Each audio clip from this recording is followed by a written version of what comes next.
قربانی ایک اہم عبادت اور شاعر اسلام میں سے ہے۔ زمانہ جہالت میں بھی اس کو عبادت سمجھا جاتا تھا، مگر بتوں کے نام پر قربانی کی جاتی تھی۔ اسی طرح آج بھی دوسرے مذاہب میں قربانی مذہبی رسم کے طور پر ادا کی جاتی ہے۔ بتوں کے نام پر یا مسیح کے نام پر قربانی کرتے ہیں۔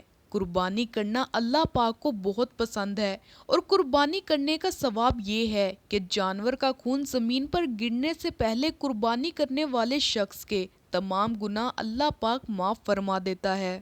رسول اللہ صلی اللہ علیہ وآلہ وسلم نے ارشاد فرمایا، اللہ کی رضا اور سچی نیت سے قربانی کرنے والے کو اللہ تعالیٰ قربانی کیے گئے جانور کے ہر بال کے بدلے ایک نیکی عطا فرمائے گا۔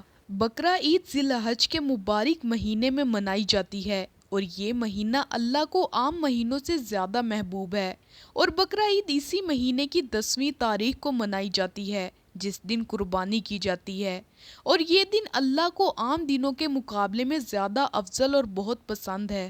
قربانی حضرت ابراہیم علیہ السلام کی سنت ہے جس کو اللہ پاک نے ہم مسلمانوں پر واجب کیا، اسی لیے ہر سال بقرہ عید کے موقع پر ہر مسلمان قربانی کرتا ہے۔ آج کی اس ویڈیو میں ہم بات کریں گے ان لوگوں کے بارے میں جن کے بارے میں رسول اللہ صلی اللہ علیہ وآلہ وسلم نے ارشاد فرمایا کہ یہ لوگ قربانی نہیں کرتے تو ان پر کوئی گناہ نہیں۔ نمبر 1، جو سفر میں ہو۔ اللہ کے نبی نے ارشاد فرمایا، سب سے پہلا وہ شخص ہے جو سفر میں ہو، یعنی وہ شخص اپنے گھر سے یا وطن سے بہت دور چلا گیا ہو، ایسے شخص پر قربانی واجب نہیں ہے۔ پھر چاہے ایسے لوگ کتنے بھی مالدار کیوں نہ ہو، لیکن اگر اسے وہاں 15 دن سے کم رکنا ہے اس پر قربانی واجب نہیں ہوگی، لیکن اگر اسے وہاں 15 دن سے زیادہ رکنا ہے تو پھر اس پر قربانی واجب ہوگی۔ اسی لیے اس کو چاہیے یا تو وہاں پر اپنے نام سے قربانی کرے یا اپنے گھر پر اطلاع کرے کہ اس کے گھر کا کوئی بھی شخص اس کے نام سے قربانی کر دے۔ نمبر 2، کافر پر۔ اللہ کے پیارے نبی حضور پاک صلی اللہ علیہ وآلہ وسلم نے ارشاد فرمایا کہ بقرہ عید پر قربانی کرنا ہر اس مسلمان مرد اور عورت پر واجب ہے جو ایمان کی حالت میں ہو۔ اس کا مطلب یہ ہے کہ قربانی کرنا کافر پر واجب نہیں ہے، یعنی کہ ایسا شخص جو مسلمان نہیں ہے، جس نے کلمہ نہیں پڑھا، اسلام میں داخل نہیں ہوا، تو ایسے شخص پر قربانی واجب نہیں ہے، یعنی کہ قربانی صرف اور صرف مسلمان مرد اور عورت پر واجب ہے۔ نمبر 3، بچے اور مجنوں پر۔ رسول اللہ نے ارشاد فرمایا کہ بقرہ عید پر قربانی کرنا بچوں اور مجنوں پر واجب نہیں ہے۔ مجنوں سے مراد یہ ہے کہ ایسا شخص جو اپنے ہوش و حواس کھو بیٹھا ہو، جس کو دنیا داری کی کوئی خبر ہی نہ ہو، اس کو مجنوں کہتے ہیں۔ اگر یہ لوگ قربانی نہیں کرتے تو ان پر کوئی گناہ نہیں۔ نمبر 4، غلام پر۔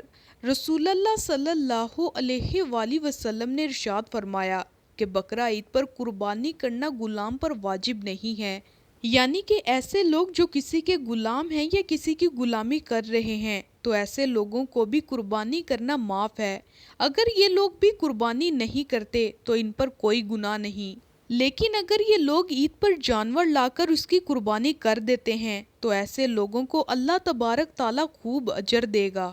نمبر 5، جو صاحب نصاب نہ ہو۔ حضرت محمد مصطفیٰ صلی اللہ علیہ وآلہ وسلم نے ارشاد فرمایا کہ ایسے لوگوں پر بھی بقرہ عید پر قربانی معاف ہے، ایسے لوگوں پر بھی قربانی واجب نہیں جو صاحب نصاب نہ ہو، یعنی کہ جس کے پاس 7.5 تولے سونا یا 52 تولے چاندی نہ ہو، یا پھر اس کے پاس اتنا سونا یا چاندی کی رقم موجود نہ ہو، ایسے لوگوں پر بھی قربانی واجب نہیں ہے۔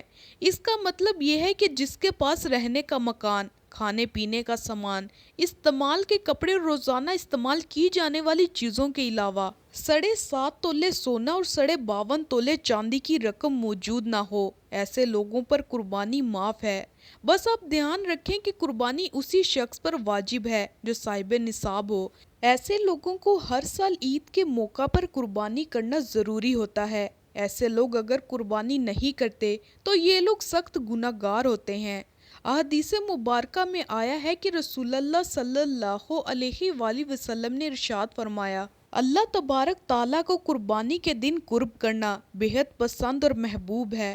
بقرہ عید کی فضیلت میں سب سے بڑی فضیلت یہی ہے کہ جو شخص اللہ کی رضا اور نیک نیت سے قربانی کرتا ہے تو ثواب اسے دنیا اور آخرت دونوں میں ملتا ہے اور اس کے تمام گناہ معاف کر دیے جاتے ہیں۔